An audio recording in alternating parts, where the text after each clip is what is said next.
पूरे प्रदेश में अवैध बालू खनन को लेकर एक गोरख धंधा बिहार सरकार के संरक्षण में पनपने का काम कर रहा है। ये घटना प्रमाण है कि बिहार के हर एक जिले में इस तरीके से अवैध बालू खनन हो रहा है और उस खनन के कारण से जो लोग संभवतः उसको रोकने का प्रयास करते हैं, किस तरीके से उनकी हत्या कर दी जाती है।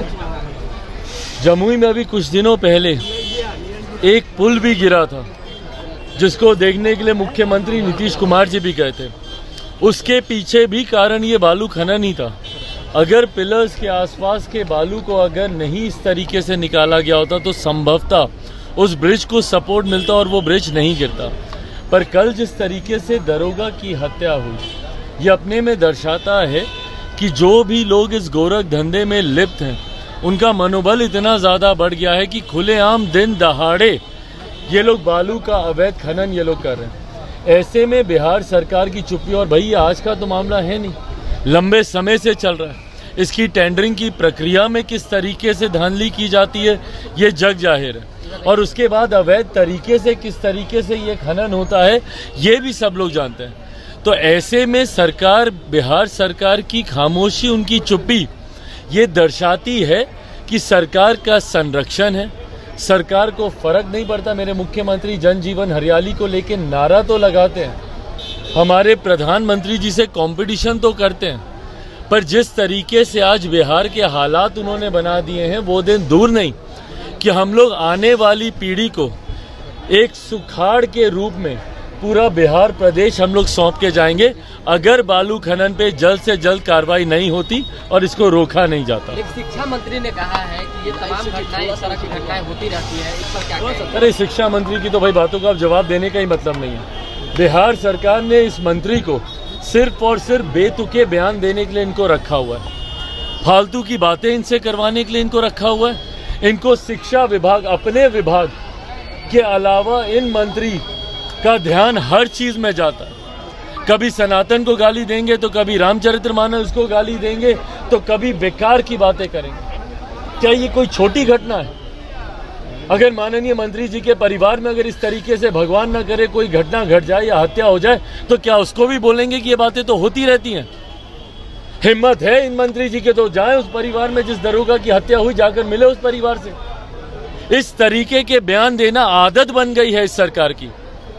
पर इस सरकार को कोई दोष क्या दे, इनके मंत्रियों को कोई दोष क्या दे, जब इनके खुद के मुखिया, बिहार के मुख्यमंत्री जब इतने शर्मनाक बयान देते हैं तो उसके मुकाबले में तो ये कुछ भी नहीं है ना।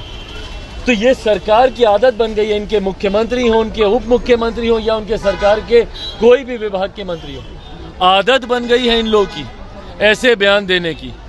और इनका बयान ही देखिएगा इनके पतन का कारण बनेगा। लोकसभा के चुनाव सर पर हैं, तुरंत उसके आसपास विधानसभा के भी चुनाव होंगे, देखिएगा इनका पतन, इनके ये बयान ही बनेंगे। मीडिया से एक किनारा कर रहे हैं मुख्यमंत्री। भाई मुख्यमंत्री को शायद संभवतः उनके आसपास के लोगों ने समझा दिया कि अब वो जितना कम बोले उनके लिए उतना ही बेहतर है। हाथ जोड़ने की भी जो उनकी बॉडी लैंग्वेज है उसमें भी सुधार की गुंजाइश ज़रूर है, पर मुझे लगता है ये एक अच्छी सीख उनके आसपास वालों के द्वारा दी गई है।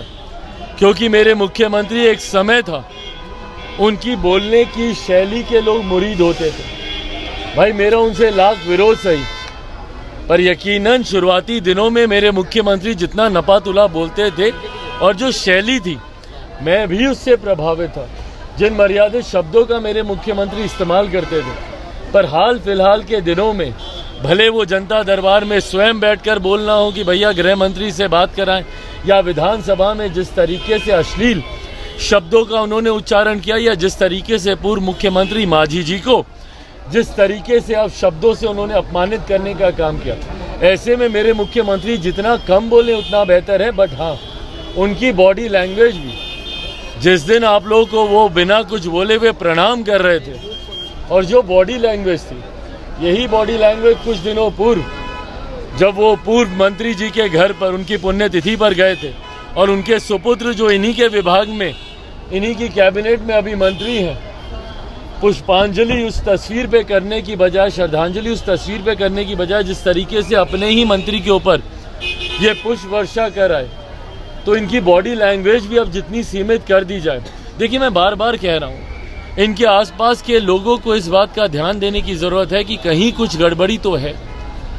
मेरे मुख्यमंत्री के हालात को लेकर चिंता हम सब की है।